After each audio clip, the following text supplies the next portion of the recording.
Se a semana começou agitada no Brasil, no mercado internacional de grãos não foi diferente. Os preços do trigo dispararam nesta segunda-feira, depois do anúncio da saída da Rússia do acordo para o corredor de exportação de grãos da Ucrânia, lá nos portos ucranianos. E claro que essa disparada dos preços do trigo, o trigo fechou com quase 50 pontos de alta, mais de 50 pontos nos contratos mais próximos, puxou os preços do milho e, claro, a soja foi na carona e termina a sessão deste 31 de outubro com quase 20 pontos de alta no mercado futuro norte-americano. Para nos ajudar a entender essas perspectivas e, claro, como isso se traduz para o mercado brasileiro, Rafael Mandarino, diretor da AgResource Brasil, conosco nesta segunda-feira para começarmos bem a nossa semana.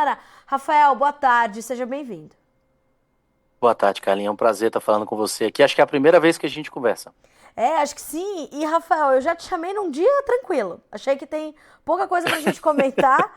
Vamos já comentar essa primeira notícia que pegou no coração do mercado de grãos, que foi esse anúncio da Rússia, feito no sábado, que, claro, foi refletido somente, né, já na madrugada desse domingo, mas efetivamente nessa segunda. E o mercado sentiu, principalmente no trigo, claro. Foi só isso ou teve mais coisa influenciando esse mercado e puxando ali os mercados vizinhos na carona? Bom, pegou todo mundo de surpresa, obviamente, né? A gente entende que em função daqueles supostas acusações de ataques por drone, né, na frota russa, isso foi um dos percussores, ou pelo menos o estopim final para a gente fazer uma definição. Já era esperado de que teria alguma definição da continuidade ou do encerramento realmente agora, final de outubro, entrada de novembro. Agora, a gente entende que os portos, né, os três principais portos ucranianos, foram responsáveis para, de pelo menos mais do que 9 milhões de toneladas saíram desde que a gente teve esse acordo. Só para você ter uma ideia, a gente tem aí uma perspectiva de exceder em outubro algo próximo aí de 7,5 milhões, tá? Quando a gente olha o cenário, é um cenário que ainda deve ter algum produto aí na faixa de 2 milhões e meio é, em trânsito, né? E a pergunta que fica é realmente como é que fica essa participação, ou como é que funciona esse corredor sem a participação russa no processo, né? Quer dizer que qualquer navio russo que participar ou que passar no Mar Negro pode ser atacado porque não faz parte? Como é que vai ficar todo esse cenário também de precificação russo em função, né,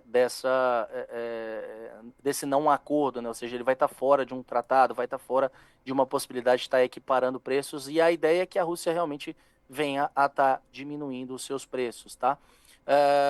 O ponto que a gente fica aqui em questão é o quanto exportável é possível por terra na Ucrânia, né, para a União Europeia. Então a gente entende aí, conversando com alguns players, de que exista a possibilidade de um escoamento de algo até uns 3 milhões e meio milhões de toneladas Uhum. por terra possíveis de ser escoado. Eu acho que para dar mais tempero ainda nesse cenário e nessa discussão foi justamente também a perda de rendimento na Argentina, somado a toda a preocupação de qualidade que a gente tem do trigo na Austrália, tá? Então, Uhum. isso faz com que a gente veja realmente uma explosão de preço, tá? E sendo um dos motivadores aí para essa puxada e ao mesmo tempo puxando o restante, puxando milho, puxando soja, puxando os demais produtos agrícolas aí. Os ganhos no milho também foram interessantes nessa segunda-feira, né, Rafael? E é perceptível que deu espaço para esses ganhos não só na soja em grão, mas o complexo soja também mais cedo sentia. Quer dizer, é um momento de olharmos mesmo para isso, ou o mercado da soja também está refletindo alguma coisa entre os seus próprios fundamentos que venha a ser uma notícia nova aí para os traders em Chicago? Eu acho que só para a gente adicionar, talvez, de problema que a gente poderia estar vendo, são essas geadas nesses próximos 4 dias aí que estão previstas para o sul do Brasil, ainda Uhum. numa perspectiva desse frio que já estava sendo noticiado por vocês, né, e outras casas também já estavam relatando, vários meteorologistas já estavam apontando, mas essas geadas ainda moderadas, fracas, devem avançar até meados de 4 de novembro, até o Paraná, tá? E a minha preocupação é justamente o quanto isso vai impactar numa fase inicial aí, num estado vegetativo dessa soja, tá? Uhum. Então, é óbvio que a gente ainda tem uma janela de plantio, positiva, né? É uma janela de replantio, né, dessas áreas. É óbvio que o custo aumenta, mas para soja final, a quantidade de soja final não deve ser tão preocupante assim. Mas é um dos pontos focais aí da discussão, realmente esse cenário instável climático na Argentina e esse frio chegando para o Brasil. Eu acho que é um dos pontos que também favorecem aí, o processo. Rafael, fora essa questão do frio, como é que o mercado tem sentido o caminhar da safra 22-23, principalmente no Brasil? A Argentina começa a plantar um pouquinho mais tarde, normal, natural, embora já sinalizando alguns problemas de clima, mas aqui no Brasil a gente já tem um percentual considerável de área plantada. Como é que o mercado recebe esses dados e percebe esse início de temporada aqui no Brasil? Aqui a gente tem uma confirmação em breve da Conab, né, com os números oficiais, mas a gente estima que esteja próximo aí desses 45, 47% plantado no Brasil como um todo. Óbvio que é um Mato Grosso bem acelerado. É, temos áreas aí no Mato Grosso do Sul, Minas e Goiás essa semana receberam bastante chuva, né? Então eu acho que dessa semana para a próxima podemos ver uma explosão aí de área acontecendo também. A gente está um pouquinho mais lento do que o ano passado, mas nada tão preocupante assim. E, por enquanto, eu acho que o cenário de notícias ruins para o Brasil, especialmente, elas são meio limitadas. Eu tenho previsões que podem trazer, né, uns números um pouquinho para baixo, mas, ao mesmo tempo, eu também consigo, em função de todo o cenário, em função de tudo que foi feito para trás de investimentos, né, também fazer alguma defesa em função das áreas que foram projetadas para cima, talvez até maiores do que estava se estimando no primeiro momento. A gente vai corrigindo ao longo do tempo, né? Então, para os dois lados, eu acho que vale a pena para o produtor ficar atento, né, nessa recuperação de Chicago. Óbvio que o dólar hoje deu uma derretida, e aí eu vou tocar num campo minado, mas em função de uma possível transição pacífica, né, de governo aqui no Brasil, tá? Esse é o cenário que está sendo desenhado por enquanto em função desse câmbio, né? E aí talvez a precificação não tenha reagido como se esperava para o dia de hoje, mas é um dia após o outro. Eu acho que amanhã, num cenário de entendimento, pós-pronunciamentos aí que estão faltantes, a gente pode ver talvez uma recuperação. Afinal, o dólar caiu um tanto quanto acentuado também, né? Chegou a bater lá no 5,17, se eu não me engano. Me corrija se eu estiver errado. Mas devemos ver essa semana algumas oportunidades que eu acho que o produtor ele não pode perder. A gente continua com a estratégia aqui na GeoResource de vender esses ralis, vender essa recuperação de preço, né, e botar dinheiro e fazendo gestão de risco. Inclusive, Rafael, a gente estava aqui conversando um pouco antes de entrar no ar para entender justamente essa queda do dólar bastante acentuada, né? Que inclusive desde que a gente estava se falando até agora já se acentuou um pouco mais, 2,36% abaixo agora, R$ 5,18. Eu imagino que possa ser também pelas conversas de bastidores, né? Que vão acontecer nesse momento, e me parece que o presidente Jair Bolsonaro deve se pronunciar na tarde de hoje, e o blog do Lauro Jardim, né, um colunista do jornal O Globo, afirma que o Bolsonaro disse aos seus ministros que não contestará o resultado das eleições.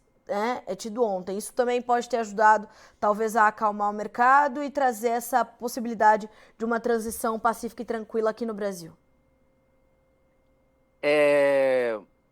A gente nunca quer um país dividido, né, Carlinhos? Então, Sim. eu acho que um país dividido todo mundo perde, né? Então, a divisão ela não é algo saudável para a continuidade. É óbvio que questionamentos podem existir, devem acontecer, mas a gente não quer que aconteça realmente um cenário de instabilidade. A gente quer mais nesse momento de estabilidade, né? Lula foi eleito, Sim, sem opiniões pessoais no momento, mas para o mercado, numa leitura, o mercado quer uma transição mais tranquila. sim, claro. Caso isso não aconteça, o mercado vai reagir, tá? E o mercado vai se antecipar fazendo uma gestão de risco. Esse é um dos pontos focais que a gente tem que trazer agora, como país, como brasileiro, como produtor rural, e de fato esperar pelo melhor, tá? É óbvio que a gente tem ressalva para um lado, para outro lado, né? Então isso a gente mantém individualmente. O que a gente precisa ter é continuidade de uma exportação num país onde o agro é tão importante, que não haja tanta interferência, de que a gente tenha, né, um câmbio com certa fluidez aí dentro de uma perspectiva normal. Óbvio que evitando uma disparidade, por isso um flutuante sujo aí no processo, né? Mas a gente entende também que o, o, a união ela é fundamental. Qual vai ser o impacto de um governo mais à esquerda interferindo em estatais? Esperamos que nenhum, esperamos que não haja tanta interferência. Esperamos que haja realmente pelo menos uma ação mais moderada diante dos discursos tão mais inflamados. Sim. Que a gente viu aí ao final das campanhas. Rafael, a gente tende a ter, portanto, até o final do ano, um produtor rural mais contido na sua comercialização ou mais focado em aprofundar o seu planejamento comercial diante desse resultado e diante da volatilidade que o mercado financeiro poderia vir a apresentar, ou de uma volatilidade que para Chicago já está colocada sobre a mesa, porque estamos no mercado climático da América do Sul, temos aí uma China com um comportamento consumidor também não muito tradicional em relação a anos anteriores. Como é que você vê o comportamento dos produtores na sequência, pelo menos até o final de 2022? Eu acho que pontos focais que a gente vai ter que ter para o mercado vai ser justamente qual vai ser o tamanho dessa safra por aqui. Sim. Ao mesmo tempo, projetada para cima, isso já traz uma necessidade de que o produtor faça essa antecipação, principalmente pensando na ideia dos custos, tá? Eu acho que existe um grande questionamento em função de todo o conflito Rússia-Ucrânia, quanto que a Ucrânia vai plantar de milho, de trigo. Esse é um dos pontos que a gente vai ter que estar observando. Ao mesmo tempo, qual vão ser as medidas tomadas por um governo mais à esquerda no 1º de janeiro de 2023 por aqui. O produtor vai esperar até esse momento para tomar a decisão de fazer gestão de risco? Se ele mesmo agora tem um comportamento, ou pelo menos já tem, né, uma especulação em vários grupos, e eu e você participamos, né, e com certeza muitos aí dos ouvintes participam, de que, vou deixar de fazer meu investimento, vou cancelar minha compra de máquina. Eu acho que não é bem por aí. Eu acho que você tem que pensar no seu sistema de produção como uma empresa, e se a sua empresa pediu uma máquina, de fato, é porque realmente chegou num ponto de fazer essa troca. É óbvio que tivemos passos maiores que as pernas nos últimos 2 anos, em função de bonança, né, de preços, né, imagens um tanto quanto favoráveis, mas eu acho que é a hora do produtor que está chegando, conhece pouco de mercado, tomar muita cautela, né, e tomar para si essa gestão de risco, principalmente pensando em vendas físicas, tá? Eu reitero, eu acho que venda de ralis, de preços, são interessantes diante de um cenário, né, que a gente tinha de aperto nos estoques e que agora essa safra sul-americana deve ajudar a trazer um certo alívio. A gente estima de que, não existindo mais problemas do que a gente já está vendo, um excedente aí na próxima temporada de pelo menos 19 milhões de toneladas. 19 milhões de toneladas a gente pode ter, portanto, de alívio? Por enquanto, sem... lembrando que eu estou trazendo um número e você possivelmente quer trazer um highlight aí nele, lembrando de que a gente tem aí os próximos 4 dias com geadas, a gente vai ter problemas de possíveis replantios, os problemas climáticos que o nosso meteorologista já vem apontando aí a partir de meados de final de novembro, dezembro, com um pouco de secura para o centro-oeste, são momentos cruciais do vegetativo para o reprodutivo. Isso pode trazer peso de grão abaixo, isso pode trazer uma produção um tanto quanto mais constrita do que a gente está vendo nos números atuais, né? Mas, por enquanto, nos números presentes em que são projetados, a gente tem excedente. Tá. Os 19, vamos deixar ele como um ponto de partida para a nossa discussão, que eu tenho certeza que você vai me chamar para a gente estar discutindo em outros momentos também. Ainda bem que você já sabe. Ainda bem que você já sabe, como eu falei, escolhi um dia muito tranquilo para conversar contigo. Rafael, como é que a gente olha o front da demanda? É uma parte do mercado que nesse momento te traz alguma preocupação? Ou você entende que esse movimento que a gente tem visto, esse fluxo dos compradores, tanto internamente quanto para né, os nossos compradores internacionais, faz muito sentido para o cenário que a gente está vivendo?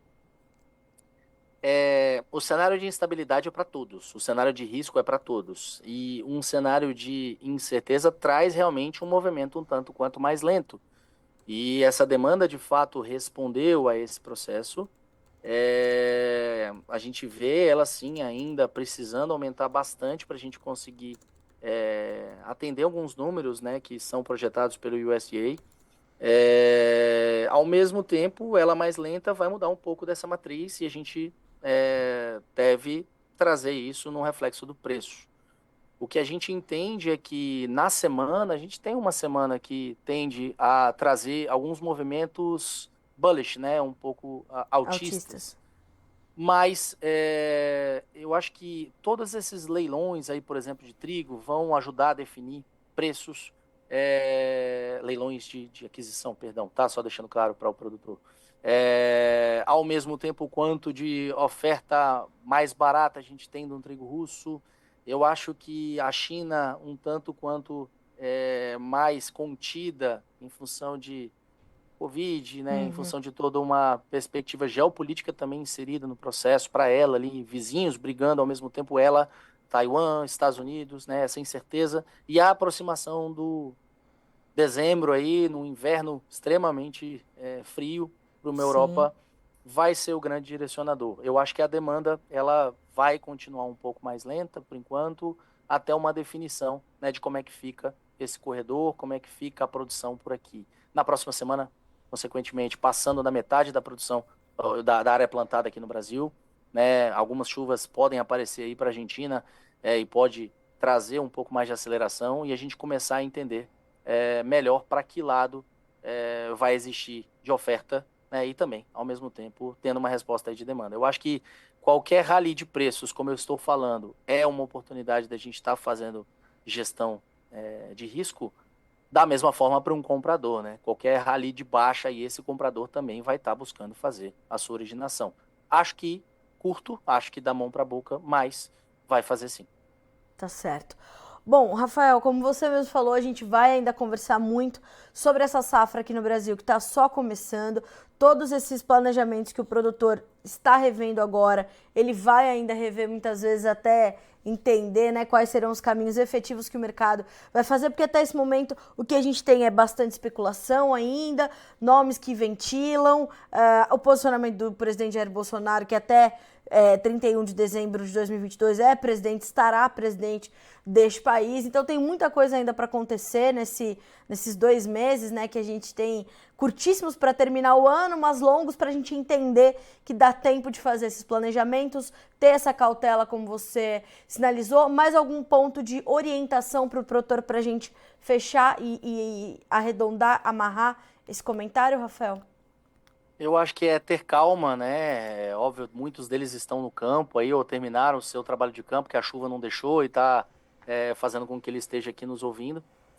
Mas a ideia é ter cautela, ter calma e ter realmente um pouco mais de auxílio. Estamos aqui para isso, para ajudar vocês a entender esses movimentos. Você vê que eu tento tomar um pouco de cuidado e não entrar em números, não entrar em preços, perdão, acho que preços, esse é o ponto. Não te dizer o ponto como se fosse uma venda aqui de um pacote definitivo para qualquer produtor do Oiapoque ao Chuí, não é, né? Então tem diferença de bases, tem diferença para praça, tem diferença de porteira para porteira, e o seu sistema de produção ele tem que ser tratado de fato já pensando na próxima temporada também, né? Então eu acho que é uma excelente oportunidade, a gente não pontuou, mas a relação de troca de fertilizantes está mais favorável. A gente pode se antecipar em algum movimento? Pode, já que eu já estou fazendo uma gestão de risco, né? De repente a gente começar a olhar para a próxima temporada na ideia de custo de produção, seja algo como favorável aí para vocês. Tá certo. Até porque, né, Rafael, o preço é uma variável só da formação da margem do produtor, né? Claro, com certeza. E ele é diferente para cada produtor, como você mesmo colocou. Rafael, obrigada, viu, meu amigo? Sempre um prazer ter você com a gente aqui no Notícias Agrícolas. Fico feliz que hoje possa ter eu assumido aqui a bancada para a gente trocar essa ideia nessa segunda-feira agitada, não poderia deixar de ser diferente. Obrigada pelas informações que compartilhou aqui com a nossa audiência, que está ávida por novas notícias, por novos direcionamentos. E você é sempre bem-vindo, já te espero para as próximas. Um abraço. Carlinha, muito obrigado pela gentileza, obrigado pelas palavras e contem com a gente, o que vocês precisarem. E vocês conosco. Até mais, Rafael. Boa semana pra ti, Valeu. meu amigo. Um abraço, bom trabalho a todos aí. Obrigada. Rafael Mandarino, diretor da AgResource Brasil, conosco para começarmos a semana, portanto, pontuando essas situações todas da Rússia e a necessidade que, eventualmente, a Rússia vai ter de baixar os seus preços, que foi, inclusive, um dos destaques trazidos na manhã de hoje pelo Marcelo Debaco, especialista no mercado de trigo da Debaco Corretora, fez uma entrevista longa conosco para tratar essencialmente deste mercado, e aí vem Rafael Mandarino complementando, portanto, as informações no que tange ao mercado da soja, né? Mas o que a gente percebe que, de fato, a soja teve esse respaldo das altas do milho, puxadas também pelo trigo, e alguns pontos importantes aí para a safra do Brasil, né? Como também pontuou o Rafael Mandarino. Principalmente esse friozão que tá para chegar aí para o Brasil nos próximos dias, podendo pegar algumas... A gente tem a possibilidade de geadas fracas e moderadas na região sul do país, podendo pegar o Paraná, por exemplo, qual é a extensão disso e que efeitos poderia causar para uma lavoura recém-plantada. Então o mercado está atento a isso e olhou esse movimento de alta para dar espaço a essa informação também. Olhando também para essa queda do dólar frente ao real aqui no Brasil, mais de 2% de baixa, né? A gente na última atualização era 2,4% de queda, o dólar já está abaixo dos 5,20, apostando numa transição pacífica e tranquila do governo de Jair Bolsonaro para Lula, que foi eleito ontem. Então, nós temos aí todas essas indefinições, dando espaço para esse movimento de alta hoje nos preços dos grãos no mercado internacional. E claro que parte dessas altas que Chicago registra foram neutralizadas por essa baixa do dólar de mais de 2% nesta segunda-feira, início de semana, aqui para o mercado brasileiro. Vamos monitorar. A orientação justamente de Rafael Mandarino é que haja calma e cautela para refazer os planejamentos comerciais dentro desse novo cenário que começa a se desenhar. E a gente vai monitorar tudo aqui para que você seja sempre o produtor mais bem informado do Brasil. Antes da gente concluir, vamos ver como ficaram os preços no pregão desta segunda-feira, 31 de outubro de 2022. Números na tela para você. Soja, novembro, 14 dólares e 7 centes por bushel, 19 pontos mais 25 de ganho. Mesma alta para o janeiro, que fecha com 14 dólares e 19. O março, 14 dólares e 27, subindo 18 pontos e meio. O maio, 14 e 34, 18 pontos e meio de ganho também. No milho, nós temos altas que variam de 8 pontos e 75 a 10 pontos mais 75. O dezembro fecha com 6 dólares e 91. O março, 6 dólares e 96. O maio, 6 dólares e 95 centes por bushel. O julho com 6 dólares e 89. Concluindo, preços do trigo, este sim, a estrela do dia. Dezembro, 8 dólares e 82, 53 pontos de alta. Março, 8 dólares e 99, 50 pontos mais 25 de ganho. O maio, 9 dólares e 7, com 47 pontos e meio de alta. E o julho, 9 dólares e 3, 42 pontos mais 25 de ganho nesta segunda-feira, 31 de outubro, na Bolsa de Chicago. A gente fica por aqui com esse boletim, mas as informações continuam chegando nessa segunda-feira, como eu disse, agitada, né, e de muita informação sendo atualizada minuto a minuto pela necessidade do momento, né, nesse dia importante para o Brasil, importante para a gente entender o que nos espera nos próximos 4 anos, e a gente continua aqui, ao seu lado, como há 25 anos estamos, sendo o site do produtor rural, né? Para que você possa ser sempre o porta-voz de si mesmo. Então, hoje, né, a gente te reforça essa missão e reforça a nossa missão, que é de estar ao lado do produtor rural, que é ser porta-voz do agronegócio brasileiro, não só nos próximos 4 anos, mas até quando nos for permitido, e assim seremos. Seguiremos aqui, fortes, vigilantes, para que vocês sejam sempre os produtores mais bem informados do Brasil. Se inscreva em nossas mídias sociais. No Facebook, Notícias Agrícolas. No Instagram, @Notícias Agrícolas. E em nosso Twitter, @Norteagri. E para não perder nenhum vídeo, não se esqueça de nos acompanhar no YouTube e na Twitch, Notícias Agrícolas Oficial.